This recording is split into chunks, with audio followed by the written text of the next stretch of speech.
Dawn broke soft and gold across the Montana plains, spilling light over the corral like honey over old timber. The air shimmered with dust and rumor. Every soul in town had gathered there. Gamblers, ranchers, drifters, wives holding parasols against the glare, all drawn by the promise of spectacle. In the center stood a stallion unlike any the valley had ever seen, a silver ghost with fire in his eyes. The creature reared, hooves slicing through the air, the sound sharp as thunder. Chains rattled. Men leapt back. And then came the voice, deep, confident, gloved fingers resting on a polished cane. $2 million, said Silas Crane, his tone half mocking, half godly. 2 million says no man alive can touch that beast. The crowd gasped. Even the wind stilled. Sheriff Boone, leaning against the hitching post, watched through half-lidded eyes. I remember that day, his voice would later say, trembling with age and dust. They called him Ghost Wind, a savage wild horse no hand could lay upon. But that morning, a quiet farmer came, and the world tilted a little closer to grace. Elias Monroe arrived late, walking from the far road that wound between cottonwoods. His boots were scuffed, hat low, coat faded by too many summers. He led a mule, not a horse. The town's laughter rose like dry leaves in the wind. That's him? Someone snorted. The man who lost his wife's ranch. Another added, he can't even keep a mule fed. Elias said nothing. He stopped near the corral, dust rising around his boots, and rested his hands on the fence rail. His face was sun-lined and quiet, the kind of quiet that unsettles proud men. From across the pen, May Carter looked up from where she was tending the water trough. Her eyes met his, calm, steady, the way moonlight meets the surface of a pond. There was something unspoken in that look, a kind of understanding born from grief. Silas, in his clean white shirt and dark waistcoat, smiled as if he'd already won. You come to watch, farmer, or do you plan to make me a richer man? Elias tipped his hat slightly. Just came to see the horse, he said, voice low, roughened by wind and work. That night the saloon buzzed with talk of the morning's spectacle. The piano played, cards slapped, whiskey burned. Every tongue in town wagged about the same man, Elias Monroe, the failed farmer with eyes too kind for this place. Boone nursed a beer in the corner, listening to the gossip. They say he once owned 60 head of cattle, one man whispered. Sold them all after his wife died. Another snorted. Ain't got the grit to keep land or love. Boone's gaze stayed distant. Men like Crane have gold, he thought, but men like Elias, they've got silence. And sometimes, silence holds more truth than gold ever could. Out on the edge of town, Elias's small homestead sat beneath the endless stars. A single lantern burned inside the barn, where he brushed the flank of an old bay mare, whispering soft words that no one else could hear. His hands were calloused but gentle. Outside, the prairie wind whispered through the dry grass, carrying the ghost of a woman's laughter, faint, like memory itself that he wasn't after fame or money. He just wanted the sound of a calm heartbeat again, even if it came from a wild horse. The next morning, the corral filled again. Silas's men prepared ropes and spurs, pride flashing in their movements. Let's see who's man enough, Silas announced, eyes glinting. Break him, and the fortune's yours. 2 riders tried before noon. Both were thrown. One slammed against the fence, ribs cracked, another nearly trampled. Ghost Wind tore through the air like lightning, mane whipping, nostrils flaring. His fury was beautiful and unbearable. Silas laughed, the sound rich and cruel. See? The wild can't be reasoned with. Elias stepped forward then, coat flapping slightly in the dry wind. Some things, he said softly, ain't meant to be broken, but they can learn to trust again. The crowd went still.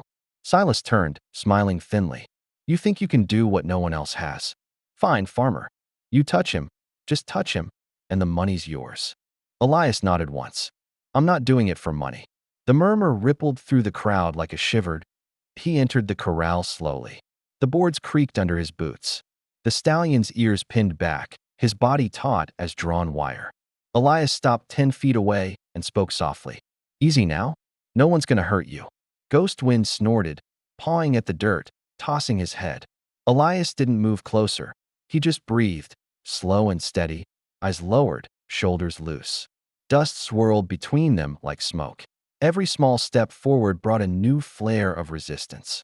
Ghost wind reared, and the crowd gasped. Elias held his ground, but did not challenge. He waited. Hours passed. The sun shifted.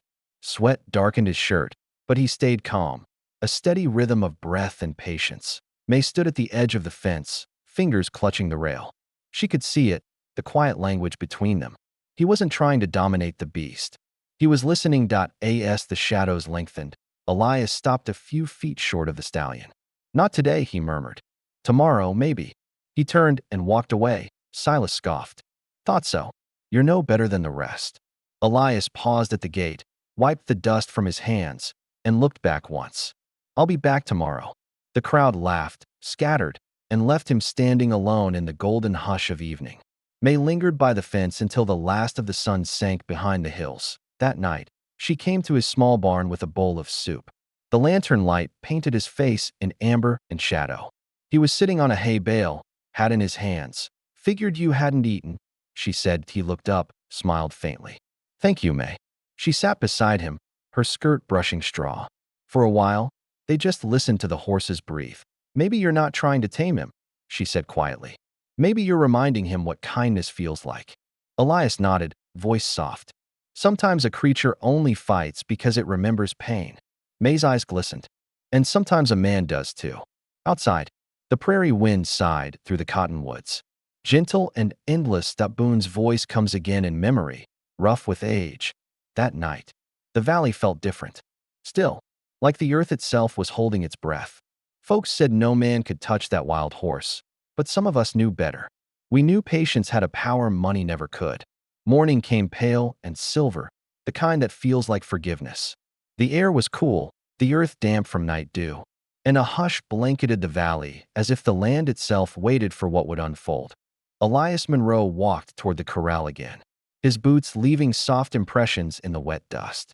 He carried no rope, no whip, no saddle, only an old tune under his breath. It was a lullaby his wife once sang while feeding the foals, a sound of peace that had not touched this valley since she'd gone. The townsfolk had gathered early, drawn again by curiosity or pride or the faint hope of witnessing something rare. Silas Crane leaned against the same polished fence, chewing on a cigar with impatience. His money bag sat beside him. Heavy, certain. Boone's voice drifted through the stillness, the voice of an old man remembering. The crowd came for blood or gold that morning. But what they got was something quieter, something that didn't fit inside a bed. Elias stepped through the gate. The stallion lifted his head, nostrils flaring, the white of his eyes gleaming. His mane shimmered like smoke in the dawn light. No one spoke. Even the wind stopped its restless wandering. Elias began to hum. Slow, gentle, the same melody that had once floated through his barn at twilight. The sound slid across the corral like sunlight through old lace. The ghost twin's ears twitched. His steps stilled. The rage in his muscles softened, though his breath still came fast. Elias's hands trembled slightly, not from fear, but from the weight of the moment. This fragile chance between two broken things. He took a step forward, whispering, You're all right now. Nobody's gonna hurt you. The horse snorted, pawed at the dirt once, twice. Then, silence, another step. Elias lowered his gaze, showing no challenge, just quiet respect. The stallion lowered his head, eyes darting between Elias's boots and his face. The entire town seemed to stop breathing when Elias finally lifted his hand, slow, open, steady. The distance between them narrowed to a heartbeat, and then, the impossible happened. Ghost Twin's nose brushed his palm. Just a touch, lighter than breath. A gasp rippled through the crowd like wind through wheat. May's hands flew to her mouth. Silas's cigar fell from his lips. Boone would later say, It wasn't strength that tamed the savage, it was grace. But Silas Crane couldn't stand it. Luck, he spat, red-faced. You got lucky, farmer. If you're man enough, ride him. Show us it ain't a trick. Elias didn't answer right away. He looked at May. Her eyes pleaded, Don't do it. Then he looked back at Ghost Wind, who stood calm now. Ears flicked forward. If I ride him, Elias said softly, it'll be his choice.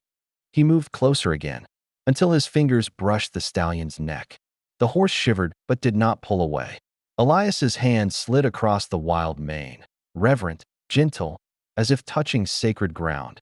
Ghost Wind let out a deep, trembling breath and then, slowly, bent one front knee, lowering himself slightly. A collective gasp rippled through the onlookers. Delias's voice was a whisper carried by the morning wind. "Thank you, boy." He mounted without a saddle. No force, no fear, just trust. Then Ghost Wind surged forward. The valley erupted with motion, dust, wind, sunlight, all whirling into a living painting. The stallion raced across the open plains, Elias's coat billowing behind him. The crowd shouted. The sheriff laughed softly under his breath, and May's eyes filled with tears. They didn't see conquest. They saw communion. The stallion bucked once, testing him. Elias held firm, not gripping hard, not fighting, just balanced, calm, moving as one. For a brief, breathtaking moment, it was as if man and beast shared the same heartbeat. Elias let out a laugh, soft, joyful, the sound of something long buried rising back to life. The crowd quieted, watching the farmer and the wild horse gallop across the golden field, the sun rising behind them like a promise. Then, a stumble. The stallion caught his hoof on a rut. Elias was thrown, hitting the ground hard. The dust rose around him. The crowd screamed, but before anyone could move, Ghost Wind turned sharply and came back. The horse stood over Elias, muscles quivering, eyes wide, not wild, but protective. His massive frame cast a shadow across the fallen man, as if shielding him from the world. May broke through the fence and ran, skirts flying. She dropped to her knees beside Elias, who was breathing but bruised. Dirt streaked across his cheek. "You did it," she whispered, tears trembling on her lashes. "You showed him trust." Elias smiled faintly, breathless. "Guess we both learned it again." Ghost Wind lowered his head until it rested near Elias's shoulder. A gesture of apology, of kinship. The crowd fell silent. Even Silas Crane had no words. His pride hung heavy like dust in the still air. He turned, stared at the money bag beside him, $2 million that suddenly felt worthless, and walked away. Later, he would donate the entire sum to build a horse sanctuary in the valley. Not as charity, but as penance. Boone's voice came again, old and tender. Pride broke first that day, not the horse. Spring came around again. The fields greened. The wind grew softer, and laughter returned to Elias's land. Children came to learn how to feed and brush the horses, not to break them, Elias said, but to earn their trust.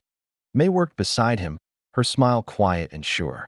Sometimes their hands touched while passing a pail, and neither pulled away. Ghost Wind roamed free in the pasture, silver hide glinting beneath the sun. Sometimes, when the light was just right, you could swear he looked toward Elias's house and neighed softly, as if greeting an old friend. Boone's final words faded with the wind. Some men chase fortune, others chase peace. But every now and then, one man finds both, not in gold, but in grace. And if you were standing there, watching the valley breathe under the wide blue sky, you'd understand. Maybe that's what this life is really about, not conquering the wild, but learning to meet it halfway. Not forcing what's afraid, but waiting long enough for trust to grow. Because sometimes, the fiercest hearts only want to be seen, not broken. And sometimes, the gentlest hands can heal what the world has given up on. That's what Elias Monroe taught me. That patience is the truest form of strength, and love, the quiet kind, is the only thing worth taming for.